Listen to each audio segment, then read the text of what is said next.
Welcome to Headphone News, International Edition for Monday, November 18th, 2024. Kamala Harris's fundraising efforts following election loss. Kamala Harris raised over $1 billion after her defeat in the presidential election against Donald Trump on November 5, 2024. The Democratic Party continues to seek donations to support upcoming political efforts. Many appeals highlight approaching congressional races and plans from the newly elected Republican president. Reports show that Harris's campaign spent more than it raised, creating financial challenges. Recently, the campaign halted payments to some staff while still reaching out to donors for support. These fundraising activities aim to prepare for the obstacles the new administration may bring. Montreal proposes state of emergency on homelessness. On November 16, 2024, city councilors in Montreal, Quebec, put forward a motion to declare a state of emergency concerning homelessness. The motion seeks to mobilize resources to shelter all individuals lacking homes as winter approaches. Councilors emphasize the urgent need for additional shelter space. The proposal includes utilizing private accommodations for those without homes and requesting funding from both the provincial and federal governments. Rising living costs and a shortage of affordable housing significantly contribute to the homelessness crisis in the region. This motion comes in response to increasing concerns about the health and safety of vulnerable populations as cold weather sets in. EU budget agreement for 2025 reached. On November 16, 2024, negotiators from the European Parliament and member states reached an agreement on the European Union's budget for 2025. The total budget is set at €200 billion, reflecting an increase of €10.5 billion from the previous year. This budget allocates significant funding for essential areas such as education, health, research, agriculture, civil protection, and humanitarian aid. Additionally, €3 billion will support Central and Eastern European countries impacted by flooding. The agreement will now move to a formal approval process involving EU member states and the European Parliament in the coming weeks. Furthermore, an additional €230 million will be designated for health research, humanitarian assistance and border protection, emphasizing a commitment to social support and emergency response initiatives across the EU. This deal highlights the EU's dedication to fostering economic growth and addressing the needs of its citizens. Senegal holds key legislative elections. On November 16, 2024, Senegal conducted important legislative elections. More than 7 million registered voters had the chance to elect members for the National Assembly, which consists of 165 seats. This election is a crucial test for new President Faye and his party, PASTEF. As inflation rises and unemployment remains high, especially among young people, the stakes are significant. A recent government audit revealed a budget deficit of 1.9 billion West African CFA francs, which is about $3.14 million. These elections occur in a politically tense environment, raising concerns about potential unrest as various parties vie for power. The results will greatly influence Senegal's political future and its ability to pursue necessary reforms. Political stalemate in Canadian Parliament. The Canadian Parliament in Ottawa is currently facing a significant political stalemate. The ruling Liberal Party and opposition parties, including the Conservative Party and Bloc Québécois, cannot agree on key issues. A filibuster by the Conservatives is hindering important legislation and blocking essential funding for government operations. This ongoing deadlock raises concerns about a possible confidence crisis, which could result in the government losing support without a formal vote. If this stalemate continues, it may lead to serious consequences, including the risk of a federal election. Discussions remain stalled as the parties dispute the release of government documents related to spending on a green technology fund. G20 Summit in Brazil addresses climate change funding.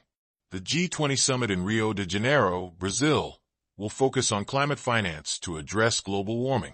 Taking place from November 17 to 19, 2024, the summit aims to tackle important issues like poverty and hunger while emphasizing the need for urgent climate action.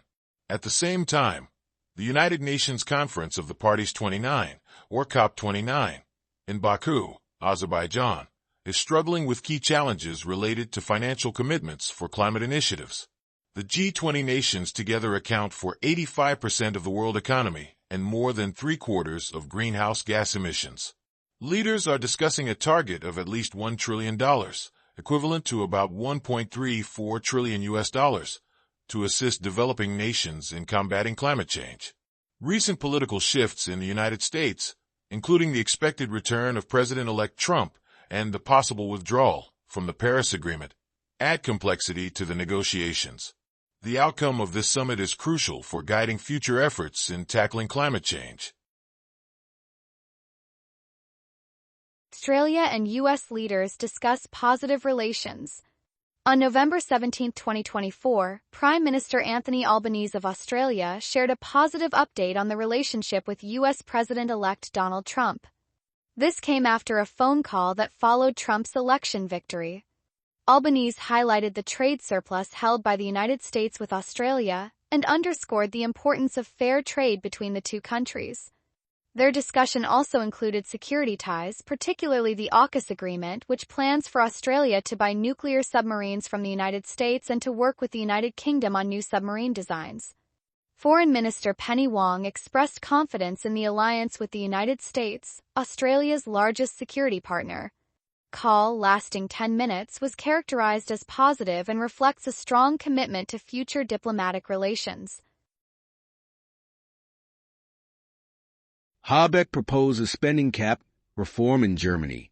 On November 17, 2024, Robert Habeck, the leader of Germany's Greens, spoke to party delegates at a national congress in Wiesbaden-Hesse.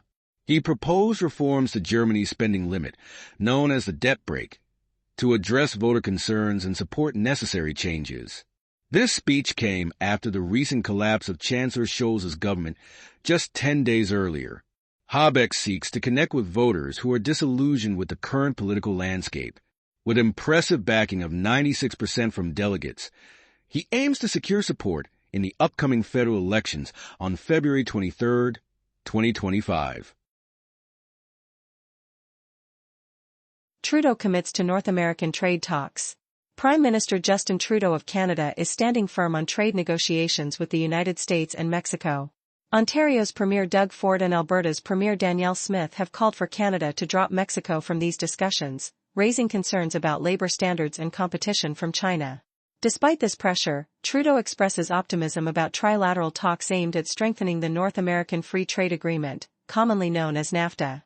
This development comes as the United States plans to impose new tariffs under the incoming Trump administration, potentially reaching 10% on imported goods. At the upcoming G20 summit in Rio de Janeiro, Brazil, leaders will also discuss global economic issues and support for Ukraine amid its ongoing conflict with Russia. Pakistan discusses IMF bailout reform. Pakistan is in important talks with the International Monetary Fund, or IMF, about a $7 billion bailout reform plan. This discussion is happening in Islamabad, the capital city of Pakistan, just weeks after the IMF approved the bailout. Key points include reforms in tax collection, improvements in the energy sector, and the privatization of state-owned enterprises. Pakistan is facing a revenue shortfall of around 190 billion Pakistani rupees, which is roughly $685 million. There is also an external financing gap of $2.5 billion that raises concerns about the country's economy. Finance Minister Aurangzeb mentioned that the government will focus on better enforcement of existing tax laws instead of introducing new taxes. The IMF has shown support for Pakistan's commitment to reforms and stressed the importance of maintaining effective economic policies. Indigenous mining royalty company launches in Canada. Nations Royalty Corporation launched on the TSX Venture Exchange in June 2024. This company stands out as the world's first mining royalty company that is majority-owned by Indigenous people. The Nisga'a Nation from British Columbia holds 77% of the shares in Nations Royalty. Supported by mining financier Frank Justra, this initiative aims to empower Indigenous communities to achieve financial independence through the management of their own wealth derived from mining royalties. By pooling royalties from multiple mining projects located on indigenous lands, Nations Royalty provides a sustainable revenue model. Currently, the company manages royalties from 5 mining projects in British Columbia's Golden Triangle region. Experts see this venture as a crucial step towards economic reconciliation for Indigenous peoples in Canada. Protests in Bangladesh result in Prime Minister's ouster. Protests in Bangladesh have led to the ousting of Prime Minister Sheikh Hasina. Reports show that approximately 1,500 people were killed during the unrest, which began as a student-led movement against job quotas. An estimated 3,500 individuals may have been forcibly abducted throughout Hasina's 15 years in power. The interim leader, Muhammad Yunus, has committed to seeking justice for those affected and plans to outline a strategy for future elections. Starting in July, these protests have become one of the deadliest times in Bangladesh since independence in 1971, and the situation continues to evolve as global attention remains focused on the country. Nigeria and India strengthen ties. Nigeria and India have announced a strengthened partnership in maritime security and counterterrorism. This development followed Indian Prime Minister Modi's visit to Abuja, the capital of Nigeria. Modi's visit marked the first by an Indian Prime Minister to Nigeria in 17 years. During discussions, leaders focused on enhancing economic ties, defense cooperation, and healthcare improvements. The two countries aim to collaborate on securing maritime trade routes in the Gulf of Guinea and the Indian Ocean against piracy. Nigeria is also looking to attract more Indian investments to boost its economy, with over 200 Indian companies currently operating in the country. CareMax files for bankruptcy in Texas. CareMax, a healthcare provider operating 56 medical centers in Florida, Texas, Tennessee, and New York, has filed for Chapter 11 bankruptcy in Texas. The company reports debts of $693 million and assets totaling $390 million. In August, CareMax announced a loss of $170.6 million for the second quarter. The plan involves restructuring its operations, which may include selling parts of the business. This bankruptcy filing is part of a larger trend in the healthcare industry, as other companies like Steward Healthcare have also sought bankruptcy protection this year. Venezuela releases political prisoners after protests. On November 16, 2024, the Venezuelan government announced the release of dozens of political prisoners who had been detained during protests against President Maduro's re-election in July. The local rights group Penal Forum reported that 50 prisoners were released from Tocaron prison in Aragua state, with 20 others freed from various facilities. Over 1,800 individuals were arrested during the protests. Attorney General Tariq Saab indicated that the cases of 225 detainees would be reviewed. The situation in Venezuela remains critical, with ongoing human rights issues and a deep economic crisis impacting many lives. Biden visits the Amazon rainforest. On November 17, 2024, President Biden made history by visiting the Amazon rainforest in Manaus, Brazil. This visit marks the first time a sitting U.S. president has traveled to this vital ecosystem. During his visit, Biden announced a significant contribution of $500 million to the Amazon Fund to help protect the rainforest. An additional $50 million pledge raised the total U.S. support for conservation efforts to $100 million. The Amazon rainforest is essential for the environment as it contains 10% of the world's biodiversity. This visit occurs amid severe drought and rising deforestation rates in Brazil. Biden's actions reflect a strong commitment to addressing climate change and supporting global conservation initiatives. NPP withdraws support in Manipur amid rising violence. The National People's Party has withdrawn support from the Bharatiya Janata Party-led government in Manipur, India, following a surge in ethnic violence. At least 17 people have died since November 7, and the unrest that began in May 2023 has led to over 255 fatalities and displaced more than 59,000 individuals. The National People's Party voiced serious concerns about the government's failure to restore order. Recent violence included attacks on the homes of political leaders, demonstrating significant public anger. This situation underscores the ongoing ethnic tensions in Manipur, a state in northeastern India. Overview of Senegal's parliamentary elections. On November 17, 2024, Senegal held important parliamentary elections. More than 7 million registered voters cast their ballots to choose 165 lawmakers for the National Assembly. These elections are critical for President Faye's party, PASTEF, which needs at least 83 seats to move forward with promised reforms. Following his win in the presidential election in March, frustration has grown among young voters due to high inflation and unemployment rates. The campaign leading up to the election was marked by tensions and reports of violence between rival party supporters. The outcome of this election will significantly influence the future direction of Senegal's government and economy. Bangladesh seeks extradition of former Prime Minister. On November 17, 2024, Interim leader Muhammad Yunus announced that Bangladesh will seek the extradition of former Prime Minister Sheikh Hasina from India. Hasina has been in exile since leaving Bangladesh during violent protests in August 2024. Yunus intends to hold those accountable for the unrest, including Hasina. He also promised to restore democracy after Hasina's long rule. Challenges lie ahead as Yunus's government begins to implement necessary reforms and meet public expectations for stability. India tests advanced hypersonic missile. On November 17, 2024, India successfully tested its first long-range hypersonic missile. The Defense Research and Development Organization, or DRDO, conducted the test from Dr. APJ Abdul Kalam Island off the coast of Odisha, India.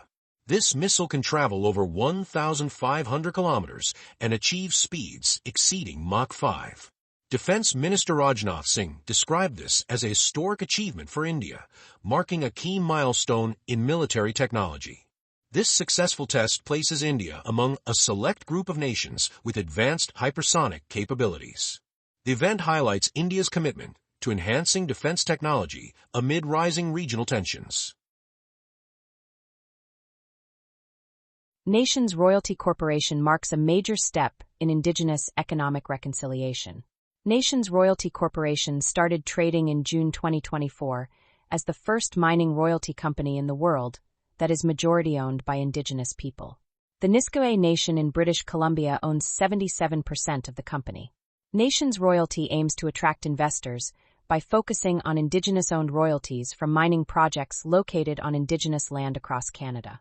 The objective is to achieve financial independence for Indigenous communities, allowing them to manage their wealth without relying on government support. Leaders believe this company will provide a steady revenue stream for Indigenous shareholders.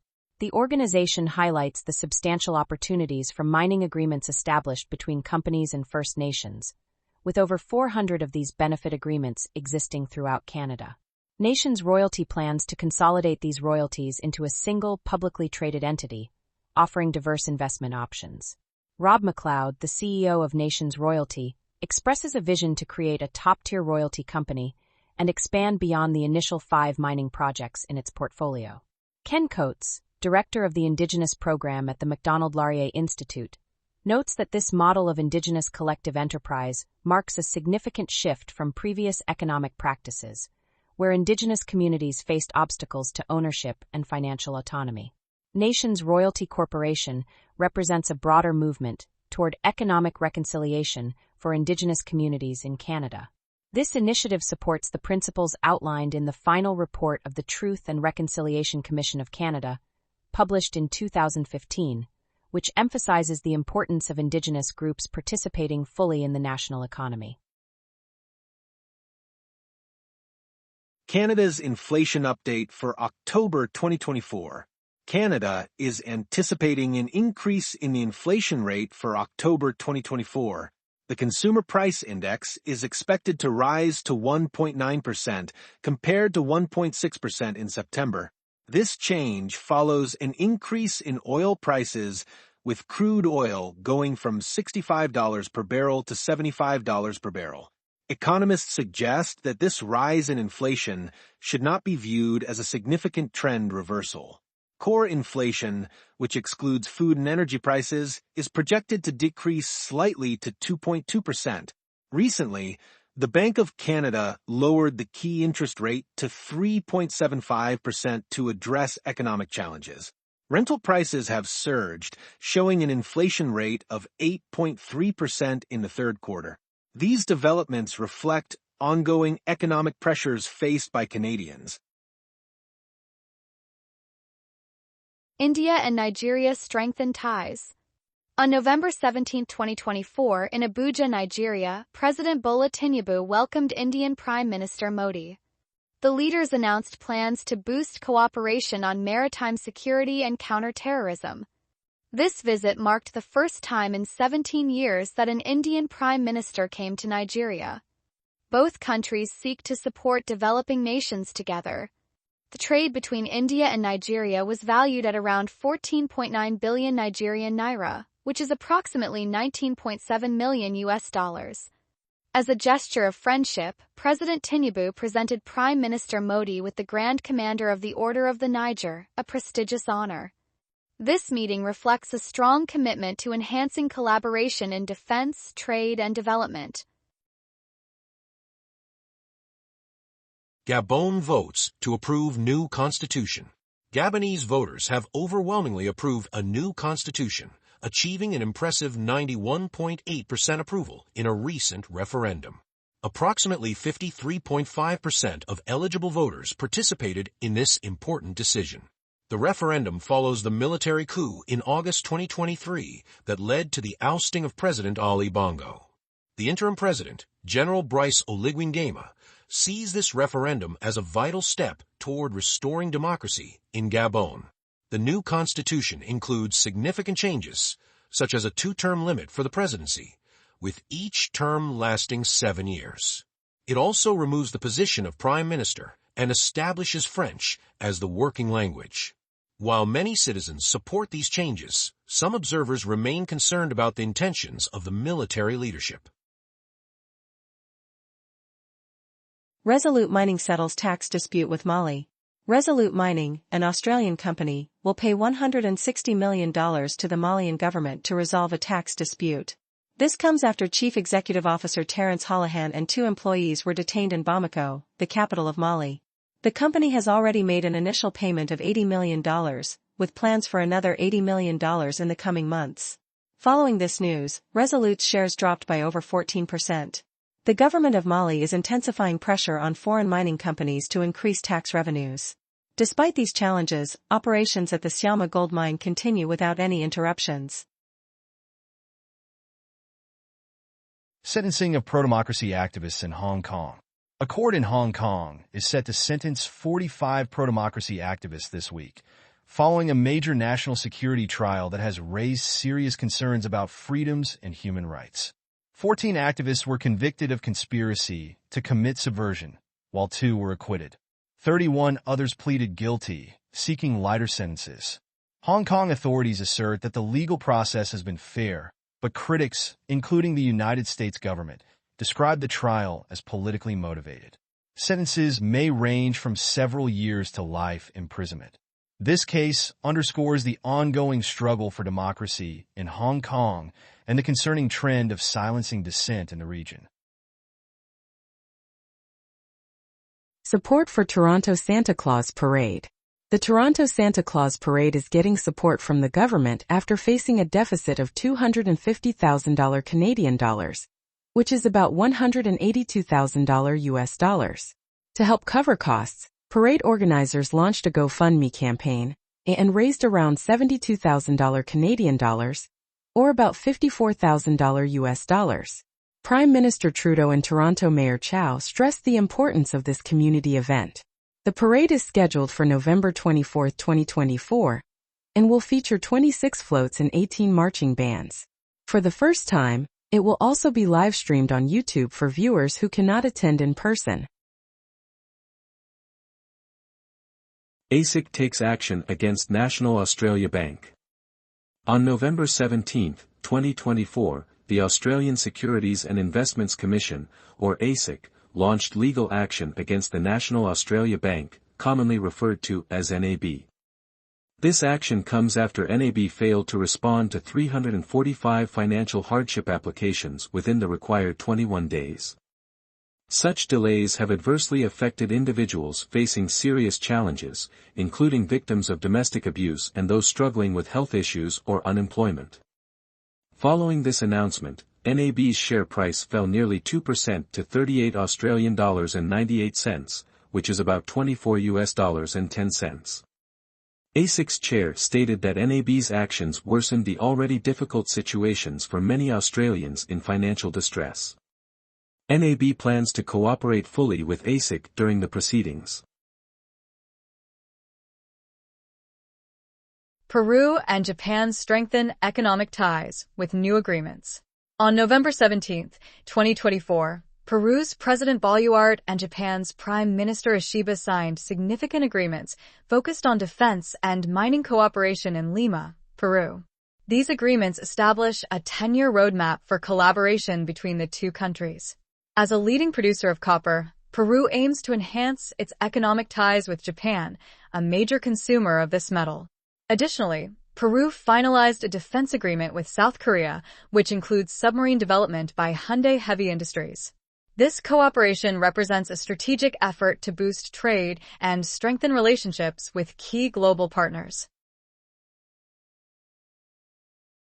Trump announces new Energy Council for U.S.-Canada partnership. On November 17, 2024, Donald Trump introduced the National Energy Council in Washington, D.C. This new council aims to boost energy production in the United States and strengthen ties with Canada. North Dakota Governor Doug Burgum will lead the council, which will coordinate energy policies among various U.S. government agencies. Experts suggest that this initiative could create fresh trade opportunities for Canadian energy producers. The council plans to cut regulations and encourage energy innovation, although some environmental groups are concerned about a potential increase in fossil fuel interests. As both countries navigate complex issues like tariffs and climate change, this partnership may open new paths for collaboration. That is all the news for today. Thank you for listening to today's headphone news. News summary brought to you by AI.